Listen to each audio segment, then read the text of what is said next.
Hello, my name is Paul Morse, Senior Managing Director of Cushman Wakefield. I'm pleased to welcome you to our Q3 MarketWatch. Once again, we have Stuart Barron, our National Director of Research, joining us to share some of his highlights and observations of the data coming out of his review. Welcome, Stuart. Last time we met, we talked about demand easing downtown. What are the key stories in our Q3 stats this time around? Actually, a great place to start, Paul. We did expect that demand was going to ease in the third quarter. I think if you recall, in the 6 quarters ending Q4 10, demand in downtown Toronto exceeded 600,000 square feet a quarter. So we expected it to kind of head down more towards a long-run norm in the 150 to 250 range. This quarter, downtown Toronto, we should be used to this, but it surprised us again. We had 280,000 square feet of positive absorption. But when you dig a little deeper, because that's a pretty high number and it had me concerned, you know, are we missing what's going on? And when you dig a little deeper, about a third of that is actually absorbed by Class B space. There were some larger B blocks still available, and there's some tenants out there, and that spoke to me in terms of understanding that tenants' needs are still focused on occupancy savings and trying to control their long-run costs in order to squeeze out every percentage of profitability. The other surprising fact that came out was about 160,000 square feet of that space was actually the banks once again. Now, we had expected the demand from the banks to ease this quarter. It didn't ease. They're obviously continuing to be in growth mode. And the final component of demand was the financial services and insurance sectors. So really, it was a surprising strength in demand, but if you pull out Class B, we're around 200,000 square feet. That is where we expected to be.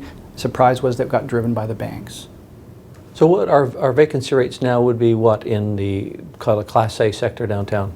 Overall is around 5%. However, keep in mind that we do have about 1.8 million square feet of future space that we're tracking to market in downtown Toronto, and over half of that's in the AAA towers. What's the demand like in that sector? What are you seeing? Demand in that sector is not as strong as it is in Class A and or Class B right now, supporting the fact that people are a little bit concerned about the high realty taxes and operating cost rates, which of course we don't see in the suburban markets, where we saw some unusual activity this quarter. New development downtown. I know there's GWL are moving forward with 120 Bremner, and Cadillac Fairview are marketing their building, and then of course Oxford have completed their deal with RBC, which will see a new building built at Water Park Place. What's your forecast then for new development? We're expecting about likely in the kind of three towers plus perhaps a small tower to come to market in downtown Toronto, about 2 million square feet of new developments in all likelihood. We don't expect this to have a huge impact on either rental rates or a negative impact on the marketplace or vacancy rates, simply because the market is so tight now. We expect moderate demand moving forward, and it's likely that there's going to continue to be a very strong demand for the new developments themselves. So you're encouraged by what you're seeing in the work you're doing in terms of the new growth, new tenants occupying that space? Yeah, absolutely. And one of the interesting things about the new growth and new demand development is that the real story this quarter isn't in the downtown markets. The real story has been in the suburban markets. What has happened, and the interesting fact about that is that it is a national story. It's not even just a local story. And when you pick up national stories and you understand the nuances between the marketplace, it becomes easier to project in any individual city. For instance, we saw suburban demand kind of surge over the third quarter, much higher than it had previously in the suburban markets. And keep in mind that the suburbs are the regions that were hit the hardest during this downturn. They saw over 2 years of almost zero demand, and then finally the Class A began to pick up. Just to give you an idea, in Vancouver, over the past 2 quarters, demand for Class A space, absorption for Class A space, exceeded the previous 11 quarters. And in Toronto itself, the suburban market saw over 550,000 square feet of positive absorption. And to put that in perspective, you have about 220 in the east, 220 in the west, about 110 in the middle. And that's not a robust quarter. But if we think about the underlying dynamic, the fact that the suburban markets had both a demand shock and they had a supply shock, overall vacancy rates are actually extremely low in suburban markets heading into a longer run expansionary cycle.